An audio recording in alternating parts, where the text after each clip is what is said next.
jarang ada anak buah yang menolak. Kang, mana dong buktinya, videonya dan lain sebagainya. Ternyata ketika diperlihatkan bukti-buktinya, saya cukup kaget juga, Kang. Buset, kok sampai seperti ini nih? Percakapannya, videonya. Ada juga? Ada juga, Kang. Ini percakapan saja. Oke. Enakan. Dari kalimat itu saja memang cukup ngeri ya. Apalagi, tapi setahu saya Kepala Puskesmas di Kabupaten Garut. Assalamualaikum warahmatullahi wabarakatuh. Bertemu lagi dengan saya Asep Ahmad dari Media Locus. Hari ini saya sengaja mengundang Pak Asep Abdar atau Pak Asep Muhyiddin Sarjana Hukum karena ada sesuatu yang sangat menarik dan cukup mengganggu handphone saya, Kang. Bahkan ada pengakuan dari beberapa pejabat, ini benar-benar sangat mengganggu. Tentang apa? Sebelum kita membahas itu, saya mengajak Kang Asep biar lebih segar dan fresh untuk meminum AMDK, air minum dalam kemasan, produk Tirta Intan Swiss Panjapa. Ini merupakan salah satu minuman yang paling menyegarkan, paling menyehatkan di Kabupaten Garut yang diproduksi oleh salah satu BUMD Kabupaten Garut, Perumda Tirta Intan. Hebat ya, udah punya kemasan minuman berarti ya? Sangat hebat, Kang. Sebelum ngomong hebat, kita cobain dulu bagaimana rasanya. Kalau enak, katakan enak. Kalau tidak enak, ini bening. Ya, oke.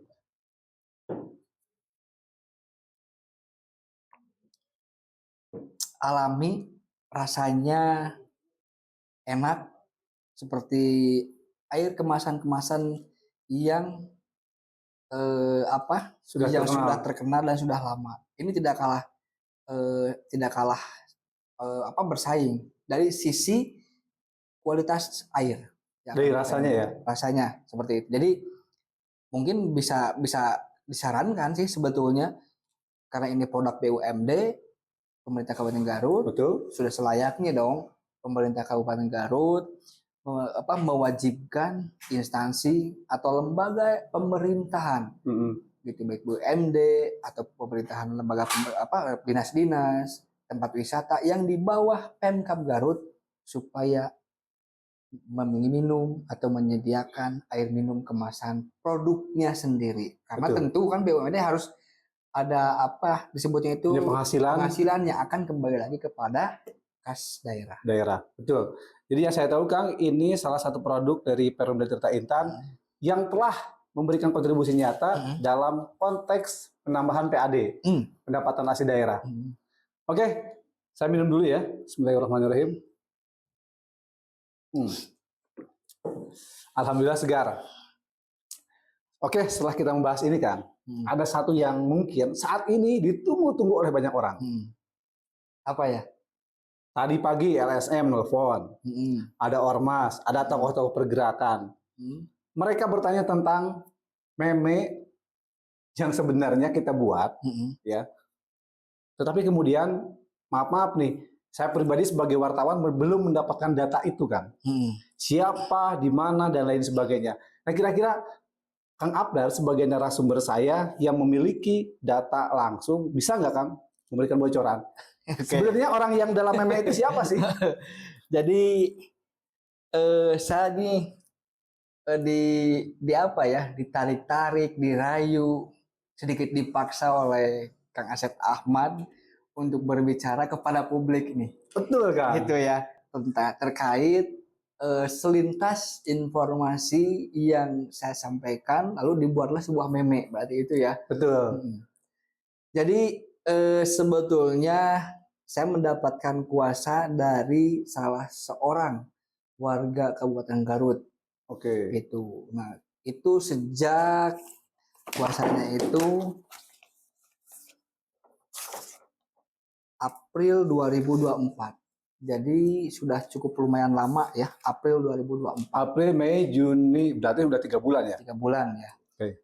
Terus saya menanyakan ada nggak bukti-buktinya. Ternyata ketika diperlihatkan bukti-buktinya, saya cukup kaget juga, Kang. Buset, kok sampai seperti ini nih? Bentar, Kang, saya potong. Banyak yang meminta nih, Kang, mana dong buktinya, videonya dan lain sebagainya. Saya juga penasaran sebenarnya, Kang. Kalau bisa kirimlah ke saya, Kang. Nah, kalau untuk bukti itu sebetulnya mohon maaf sekali. Termasuk kan kenapa saya di sini menyimpan handphone di sini. Karena pemberi kuasa ini ya saya harus jaga juga klien saya. Karena belum waktunya saya menyampaikan kepada publik secara utuh terkait adanya dugaan pencabulan atau tindak pidana kekerasan seksual yang dilakukan oleh oknum dokter yang memiliki jabatan sebagai kepala puskesmas di Kabupaten Garut. Itu. Jadi pokoknya puskesmas di Kabupaten Garut lah seperti itu. Iya kan, jadi gini, puskesmas kan banyak, ya, pejabat dokter banyak, perawat bidan maaf juga banyak. Ya. Nih orang penasaran oknum ini siapa sebenarnya dan apa sih yang dilakukan sehingga dianggap melakukan pelanggaran, Kang? Oknum ini ya salah seorang kepala puskesmas di Kabupaten Garut. Iya, gitu ya. Yang jadi penasaran itu puskesmas mana? Kan banyak nih, Kang. Tuh. Dari Ada ujung selatan, sekitar utara. 42 atau 43 ya puskesmas itu. Kalau puskesmas mungkin kan 42 kecamatan. Betul. Nah, berarti kalau per kecamatan satu berarti ada 42 atau 43 lah di antara segitu ya. Betul. Ya intinya salah satu dari puskesmas di situ kan, gitu. Oh, cuman bentar, baru satu berarti ya? Satu atau lebih dari satu? Kalau saya mendapatkan kuasa ini baru satu. Oh, baru satu. Baru satu, baru ya, gitu. Tapi kan nantinya kan ada lagi. Iya. Nah, jadi saya sangat terkejut itu ketika diperlihatkan ada bukti kan, gitu. Saya kan harus berbicara kan sesuai dengan bukti. Bukti merupakan salah satu bagian dari fakta ya? Iya, faktanya seperti gimana. Nah, pada bulan April tersebut, saya sudah mengirimkan surat peringatan atau surat klarifikasi dan somasi kepada kepala puskesmas tersebut. Sejak April. Oknum kepala puskesmas itu. Oknum ya, kita garis bawahi. Nah, setelah itu, kalau nggak salah itu bulan puasa, pas mau menjelang Idul Fitri lah. Gitu. Beliau datang juga ke kantor saya, dan sebetulnya saya sudah menyiapkan untuk melakukan wawancara. Gitu. Tetapi ketika kita sodorkan bukti-bukti tersebut, beliau mengakui terhadap perbuatannya. Ada pengakuan? Mengakui. Jadi datang ke kantor Akang, terus mengakui? Betul. Gitu. Gentle juga ya? Ya, mungkin kan daripada tidak mengakui, itu ya bagus juga, gentle juga mengakui. Gitu. Tapi kan kalau namanya perbuatan itu harus dipertanggungjawabkan. Betul. Gitu. Bagaimana cara mempertanggungjawabkannya? Nah, di sini kan kita lihat ada undang-undang tindak pidana kekerasan seksual. Gitu. Apalagi antara atasan dengan bawahan. Itu kan jelas-jelas diatur kan. Gitu. Gimana Kang bunyinya? Nah, jadi sudah kita ini ya, tapi jangan ngintip dulu nih. Dari kemarin saya pengen ngintip Kang. Jadi bunyi daripada pasalnya itu diantaranya saya sebutkan 2 saja ya. Itu di pasal 294 ayat 2 ke 1 KUHP. 294 ayat 1 ayat 2 ke 1 KUHP. Terus yang keduanya pasal 6 huruf C Undang-Undang Nomor 12 Tahun 2022 tentang tindak pidana kekerasan seksual. Nih, saya sebutkan ya isi bunyinya seperti apa ya. Setiap orang yang menyalahgunakan kedudukan. Pertanyaannya, kedudukan di orang tersebut itu sebagai apa? Berarti dalam konteks ini jabatan ya? Jabatan. Dia memiliki kedudukan dalam jabatan tersebut. Wewenang, kepercayaan, atau perbuatan yang timbul dari tipe muslihat atau hubungan keadaan atau memanfaatkan kerentanan. Memanfaatkan kerentanan. Kerentanan itu kan ada jabatan atas bawah, hierarki. Kerentangan ya? Iya. Gitu. Nah, atau ketidaksetaraan. Jelaskan kedudukan ketidaksetaraan atau ketergantungan seseorang memaksa atau dengan penyesatan menggerakkan orang itu untuk melakukan atau membiarkan dilakukan persetubuhan. Atau perbuatan cabul dengannya. atau dengan orang lain dipidana dengan pidana penjara paling lama 12 tahun Oke. dan atau pidana denda paling banyak 300 juta rupiah. Itu bunyi dari pasal tersebut. Pasal 6 huruf C Undang-Undang 12 2022 tentang tindak pidana kekerasan seksual. Satu lagi Kang yang mengerikan. Itu di pasal 411 ayat 1 Undang-Undang 1 tahun 2023 yang hukum pidana yang baru itu. Oke. Tapi kan belum berlaku ya. Itu lebih ngeri Kang, ancaman pidananya itu 12 tahun. Wih. 12 Gitu. tahun, Kang. 12 tahun gitu. Lama Nah, banget, tapi ini belum berlaku ya? belum berlaku karena kan baru diberlakukan setelah 2 kalau nggak salah atau 3 tahun lah gitu. Setelah diputuskan. Ditetapkan. Oke. Seperti itu. Nah, selain itu di dalam kode etik kedokteran pun itu sudah sangat jelas Kang diatur. Oke, yang pertama berkaitan dengan pasal perundang-undangan, yang kedua tentang kode etik kedokteran. Betul. Oke. Kode etik kedokteran. Yang paling utamanya lagi adalah etika daripada ASN tersebut. Gitu Kang. Kalau kode etik bisa dibuat 1000 kode etik di satu harus dilarang sekian, 2 dan sekian. Tapi pertanyaannya kalau etika bisa dibuat nggak? Betul. Etika itu nggak ada pelajarannya. Etika itu datang dari Hati nurani. Kita harus berbuatnya seperti apa gitu. Oke. Nah, ini saya bukannya seperti yang aja nih. Jadi karena ini kan hanya deretan saja. Jadi nggak ada nama, nggak ada siapapun ya. Jadi jangan ini gitu. Nah, selanjutnya karena sudah berbulan-bulan kita sebetulnya memberikan kesempatan. Karena apa? Ketika klien datang ke kantor hukum kami berikan sedikit pemahaman bahwa dengan kita mengajukan sebuah tindakan yaitu melaporkan itu tidak akan menyelesaikan suatu permasalahan. Tapi saya mencoba upaya preventif dengan cara memediasi. Oke, gitu. Pada apa namanya mungkin nama masyarakatnya itu musyawarah lah ya. Nah, gitu. Karena kan kita harus menghormati juga local wisdom atau hukum adat. Karena hukum nasional itu terlahir daripada hukum adat kebiasaan daripada masyarakat. Kebiasaan sehari-hari di masyarakat. Gitu. Saya coba mengedepankan asas tersebut Kang. Gitu sampai ya detik ini. Tetapi ya seperti inilah gitu. Saya khawatirnya begini, oleh klien kepercayaan saya terhadap klien, kepercayaan kepada saya itu nanti luntur Kang.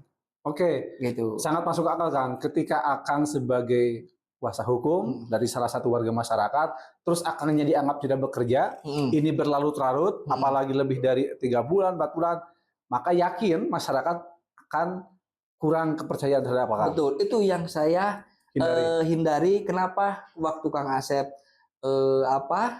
merayu ke saya untuk podcast, untuk berbicara tentang meme yang dibuat atas dasar dari apa yang saya sampaikan gitu ya. Tetapi di sini saya masih tetap menjaga gitu ya.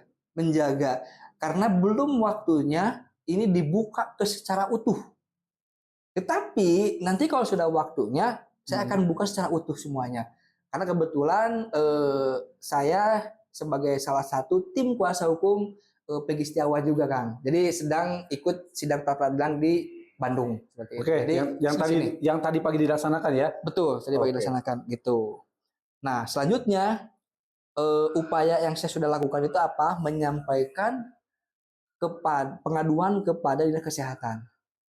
Kepada Dinas Kesehatan sebagai leading sektor teratas ya? Betul, sebagai pembina daripada puskesmas yang ada di bawahnya. Kalau desa kan pembinanya DPMD. Betul. Nah, kalau di puskesmas itu pembinanya kan ada di Dinas Kesehatan. Dinas Kesehatan. Gitu. Nah, sudah kita menyampaikan, tapi lagi-lagi nih, sama menjaga marwah.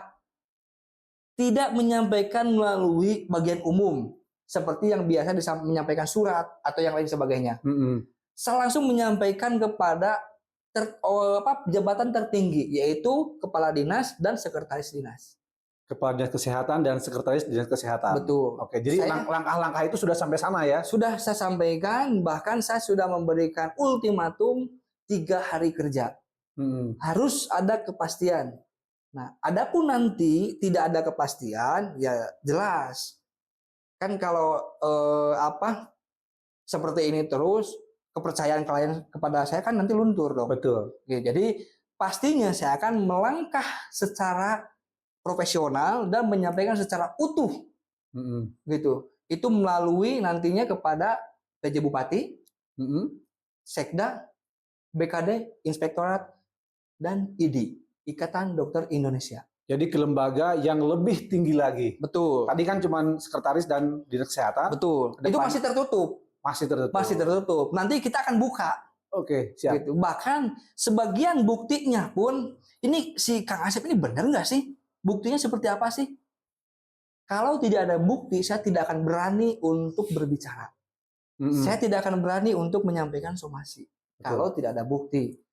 Karena kalau hanya cerita konon katanya, kalau dalam ilmu hukum itu adalah bukti kata ecek dicenahkeun deui katanya gitu.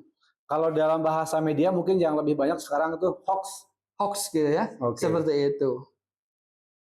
Jadi ya saya mohon maaf kepada warga masyarakat, netizen atau kepada Lokus belum bisa menyampaikan siapa dan di mana memimpin sebuah lembaga puskesmas orang ini berada. Oke. Gimana seperti itu. Jadi harapan saya dan masyarakat serta netizen nih bakal luntur dong nih ya. Nah, saya nih enggak juga. Karena ini datanya yang kita pengen tahu biasanya kan kalau ada dulu kasus ya, salah satu artis ada videonya, ada bukti percakapannya. Nah kalau ini kira-kira ada nggak Kang sampai ke sana nggak? Percakapannya ada, videonya ada juga. Ada juga Kang, gitu. Jadi kita nggak ini. Saya hanya akan perlihatkan sebagian bukti, tapi saya akan tutup, Kang. Ini percakapan saja. Oke. Gitu ya. Siap. Nah, jadi di lampiran ini ada bahasanya itu kan ini, Kang nih.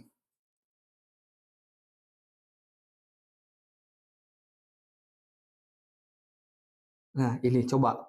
Enakan titik-titik juga, titik juga. Gitu. Tapi kan saya tutupin ya yang itunya ya. Oke. Dari kalimat itu saja memang kalau saya secara pribadi nih Kang, sebagai orang dewasa memang cukup ngeri ya. Apalagi dua orang ini katanya sudah punya keluarga masing-masing. Betul. Jadi bukan perawan, bukan apa? Gadis ya. Gadis atau bukan lagi bukan orang lajang lah. Tapi setahu saya kepala puskesmas di Kabupaten Garut kayaknya sudah pada menikah ya. Nggak tahu juga. Jadi silakan nanti saja lah puskesmas mana itu nanti yang saya maksud itu. Gitu. Oke Kang. Daripada berpanjang-panjang nih, pasti banyak harapan masyarakat termasuk saya nih Kang. Harapan Akang terhadap oknum ini apa? Dan kemudian agar kedepannya apa yang harus dilakukan oleh dinas kesehatan? Katakan langkah pembinaannya itu jangan sampai ini terulang lagi. Jadi sebetulnya pembinaan setiap tahun itu oleh pemerintah Kabupaten Garut khususnya dinas kesehatan setiap tahun pasti ada. Pembinaan pasti ada ya? Pasti ada pembinaan pegawai itu dengan menggunakan anggaran negara. Tapi kembali lagi seperti yang tadi saya sampaikan, kalau etika dari seseorang itu bisa saja ketika melakukan bimbingan pembinaan atau kegiatan-kegiatan yang dapat memberikan pembinaan kepada para dokter, bisa saja kan, seperti ini, siap, begitu. Tetapi pikirannya itu nggak masuk. Apa yang disampaikan, materinya itu mungkin terdengar, tetapi tidak masuk ke hati. Tidak masuk ke hati. Oke, gitu. Jadi perilakunya tetap aja begitu. Nah, kalau di hukum Islam, nih Kang, ini harus dirajam. Dirajam sampai meninggal. Hukum Islam itu. Dirajam itu dilempar batu kan ya? Iya, gitu. Tapi kan sekarang sudah ada bukan pergeseran ya. Ada semacam aturan atau norma atau hukum gitu. Nah, makanya saya lebih mengedepankan terlebih dahulu yaitu upaya mediasi. Gitu. Jangan sampai ketika perkara ini atau masalah ini satu sudah masuk ke ranah administrasi, yang kedua nanti setelah selesai administrasi masuk ke ranah pidana. Jangan sampai nanti menyalahkan saya. Karena sudah 3 bulan saya mengingatkan berupaya melakukan mediasi. Oke. gitu. Jadi kan clear.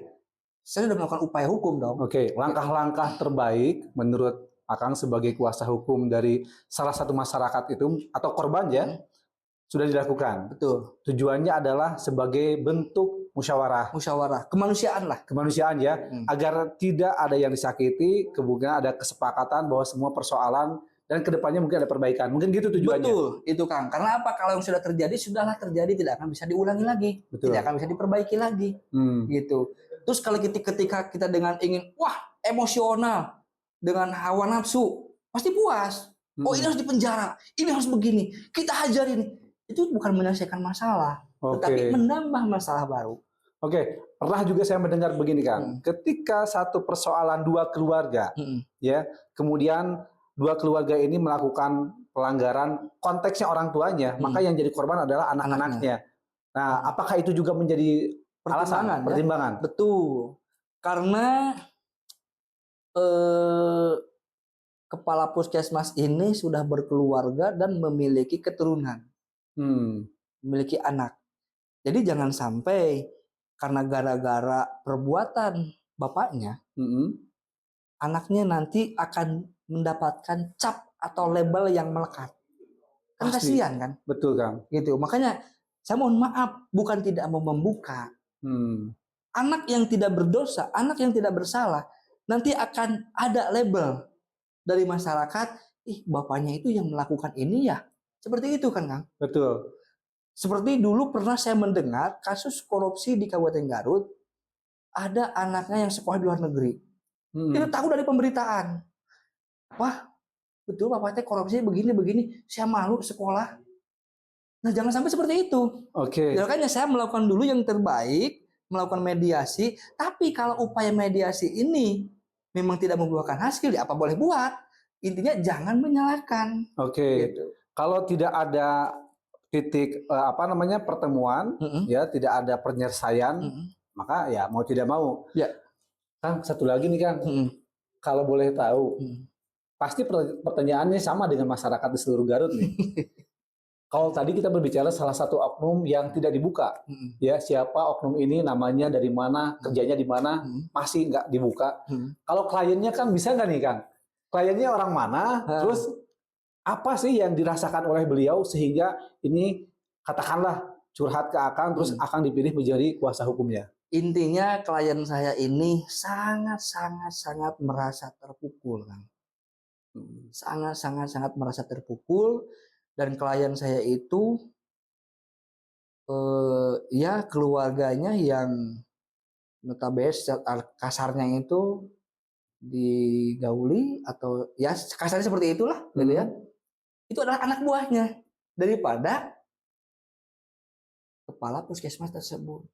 Jadi bukan lintas sektoral, bukan. Jadi dari satu gedung, dari satu tempat kerja antara pimpinan bos dengan anak buahnya. Kan kasarnya begini, jarang ada anak buah yang menolak ketika bos memerintahkan A, jarang kan. Contoh begini, salah satu dinas contoh, saya kepala dinas, Akang ini kabin, gitu ya.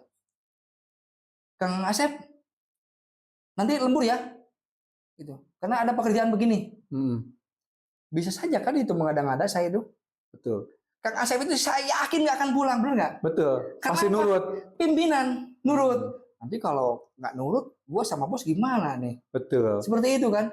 Jadi ada hierarki antara pimpinan atau atasan dengan bawahan. Tidak mungkin bawahan ini jarang sekali menolak. Intinya perbuatan atau tindakan kekerasan seksual ini terjadi di satu puskesmas antara pimpinan dengan bawahan. Mana ada bawahan yang akan menolak? Nggak akan tersentuh lah, gitu. Betul. Meskipun kasarnya seperti tadi itu Kang, Akang punya istri. Saya, Kang, besok kita ke Bandung, ada acara kegiatan. Pasti Akang ngomong ke istrinya itu, Bu, oh besok saya diajak pimpinan, ini ada ke Bandung, ada acara. Pasti ikut, Kang. Mau tidak mau pasti ikut. Mau tidak mau pasti ikut. Seperti itu. Karena itu sebuah dianggap sebagai tanggung jawab. Tanggung kan? jawab, loyalitas kepada pimpinan. Oh, dan itu mungkin dalam konteks ini bisa disalahgunakan oleh oknum-oknum tertentu sehingga yang pada akhirnya terjadi persetubuhan. Betul sekali itu, Kang. Makanya kembali lagi, apakah dinas kesehatan ini akan menyelesaikan dengan secara perdamaian, persuasi, pendekatan gitu ya? Karena saya udah menyampaikan, atau udah tindak aja gitu. Jadi saya belum mendapatkan kabar nih dari dinas kesehatan. Seperti apanya. Belum dapat informasi. Belum dapat informasi. Karena jujur pengaduan pun baru saya sampaikan seperti tadi itu kepada pimpinan dinas kesehatan, kepala dinas dan sekretaris dinas. Kan mungkin kalau di Garut sedikitnya banyak yang tahu ya, ketika kalau saya berkirim surat itu katanya di jalan itu kalau ada jalan ke Gusti Allah, ke Tuhan, pasti surat itu akan tembus ke sana, kan. Akan nyampe ya. Nyampe ke sana gitu. Tapi ini saya masih menjaga gitu, sesama manusia. Karena tadi punya hal-hal yang dipikirkan ya. Betul. Anaknya nanti labelnya gimana? Kang, ada tambahan juga nih. Tadi sebelum saya wawancara Akang itu kan karena meme itu sudah tersebar, ada juga pertanyaan dari masyarakat. Ini kan yang disakiti itu maaf ya, suami dari bawahan kepala puskesmas. Cara dia mendapatkan bukti-buktinya itu seperti apa, Kang? Itu belum bisa saya sampaikan. Masih dirahasiakan. Rahasiakan. Intinya bukti-bukti tersebut itu sudah ada di kantor saya. Gitu. Dan saya pun menjaga bukti tersebut. Siap. Meskipun nanti ada anggota saya, itu bukti tersebut saya kunci. Nggak ada yang tahu seperti itu. Pokoknya itu mah benar-benar rahasia ya, benar-benar rahasia. Karena kan saya harus bisa menjaga kerahasiaan klien yang memberikan kepercayaan kepada saya. Gitu. Oke, pemirsa, mungkin itu yang saya tanyakan dan sebagian dari netizen kepada Kang Asep. Namun kemudian jawabannya kita dengar tadi, kita belum dapat siapa dan bagaimana serta siapa saja yang menjadi korbannya. Kang Asep, terima kasih banyak atas waktunya. Mudah-mudahan apa yang Kang Asep sampaikan ada kebaikan untuk masyarakat, terutama untuk para ASN, Kang. Karena saya yakin dengan adanya berita ini, maka oknum-oknum yang melakukan hal yang sama bisa mengurangi perilakunya. Ya, karena punten banget. Tadi ada salah satu pegawai pejabat juga ya, Kang Asep, tolong ke Kang Abdar ini, apakah ini kepala puskesmas A? Karena si kepala puskesmas A ini diduga melakukan hal yang sama, terus kemudian dimutasi. Nah, ini orangnya sama nggak, Kang? Itu nantilah gitu. Jadi kalau contoh, kalau toh nanti dimutasi, prinsip saya itu nggak cukup. Oh, berarti ini mah belum dimutasi ya? Kalau ada orang menyampaikan ke saya, belum bisa saya jawab. Ini jebakan ini, belum bisa jawab. Gitu. Jadi kalau saya itu contoh dimutasi itu bukan menyelesaikan masalah, justru menambah masalah. Dinasnya berarti melindungi. Bisa dianggap melindungi. Betul. Bukan dihukum ya, bukan dimutasi. Iya. Siap. Gitu. Kang Asep, terima kasih sekali lagi. Mohon maaf karena sudah mengganggu waktunya di kesibukan tadi persidangan di Bandung ya. Saya tarik-tarik agar Akang datang ke sini karena terlalu banyak pertanyaan dari masyarakat. Alhamdulillah Kang Abdar bisa menjelaskan itu. Terima kasih. Untuk masyarakat, saksikan terus apa yang kita sampaikan. Ke depan kita akan mengundang beberapa calon bupati dan wakil bupati yang ingin menyampaikan visi misinya dengan konteks bahasa Sunda dan yang lain sebagainya. Dan ikuti terus berita-berita yang kami sampaikan, semoga bermanfaat. Wassalamualaikum warahmatullahi wabarakatuh. Waalaikumsalam warahmatullahi wabarakatuh. Ini lagi, Kang.